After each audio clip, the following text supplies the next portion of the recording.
Well, what's going on, guys? Welcome to a new video. In front of me, we have the brand new Apple Watch Series 7. Now, there are different materials that they come in. There is the aluminum, the titanium, and the stainless steel. And I went with the stainless steel. I've never seen it in person before, so let's open it up and see what it looks like. I got the lavender braided solo loop. Beautiful color. Let's take a look at what the silver stainless steel looks like in real life. Are you kidding? Get off! Now with this watch and this cord, we do have up to 33% faster charging. They say that it'll take about 45 minutes to go from 0 to 80% charge. I went with the 41 millimeter because I have very tiny wrists, like freakishly small. It's so clean and so nice and so new. So this does have a larger display. It's reduced the borders by 40%, which allows for nearly 20% more screen area than the Series 6, 50% more screen area than the Series 3.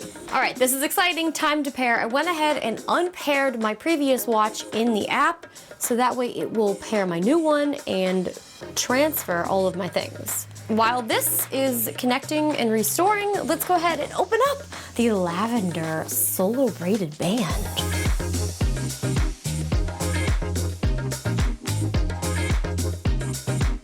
I really like it. I actually wore this sweater thinking it would match, but it doesn't, so cancel that thought. This is my old blue one that I've been using. Both of these are a size 3, so you can see that the blue has stretched out a little bit. I probably have had it for like 6 months, maybe less actually. I'm pretty happy with my decision. Another great thing about having the bigger screen is you can allow for bigger text. So as you can see here, I can adjust the text. It can be really nice and big if anybody prefers to have that text size. I actually might do it like a little bit bigger. Emergency SOS, I absolutely will set that up because I fall down too much. So what Apple does with the Apple Watch I think is really incredible. I think that it has so many great features like the ECG, blood oxygen. You know, we are in a weird time of COVID where if I had like the slight feeling of not feeling well, I'm like, what's my blood oxygen? Just to like check, and of course I would get a test, but you know what I mean? Like having this on my wrist and being able to monitor things like that.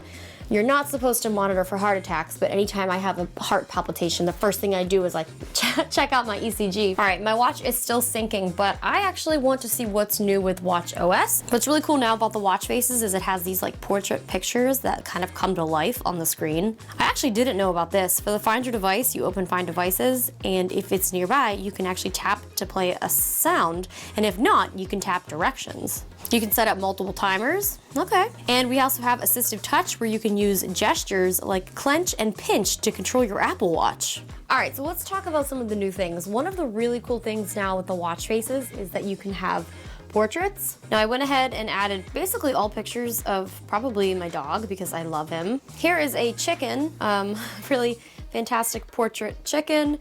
There's me, probably wouldn't want to see me. You select up to 24 pictures that you want, so it won't just randomly show you portraits from your camera roll, which is good because sometimes people show up that you just don't want to see. You block them out of your memory, and Apple is there to remind you when you just aren't in the mood. It's like, hey, remember this person? And you're like, no! Okay, here is the messaging on the watch. Let's see here. Yeah, that's what I said. So the swiping was actually very fast. We've got the emojis showing up a little bit bigger. Did you know there was a new Adele song out, question mark? If there was something wrong, I can go ahead and pull up the keyboard, fix it, delete it, change it, and then send it. Justine said she almost died, so she's getting a pedicure. I must have missed that memo. I have all of my notifications on silent. This watch face is actually pretty cool. It tells me the moon phase, which is waxing gibbous, and the UV index, it's moderate. Good to know. So this is not a huge upgrade from the Apple Watch Series 6. My battery life was still fine. Everything about it was still fine other than my one small scratch from my fall last week. But I really do enjoy the new bigger screen. The stainless steel is a little bit more expensive. I think this combination came to For me, I think it came to like $820 because taxes in California really get ya. The aluminum ones are a little bit more reasonably priced, but I do know that there are also some deals going on. I think T-Mobile and Verizon have deals where if you get the ones with cellular, you can get like $100 back or some type of activation. Don't quote me, I'm just letting you know that there are options, and I know Apple does a lot of trade-in options, so look into that. I'm probably going to trade in my previous Apple Watch. I still have the ceramic one somewhere, but I couldn't find it. Anyway, those are just my first overall impressions of the new Apple Watch. I am excited. What do you think about the band? If you are getting one or you did get one, which one did you go with? Thank you guys so much for watching. I have a ton of new content coming out, so make sure you guys subscribe. Like this video if you want, and I will see you again soon.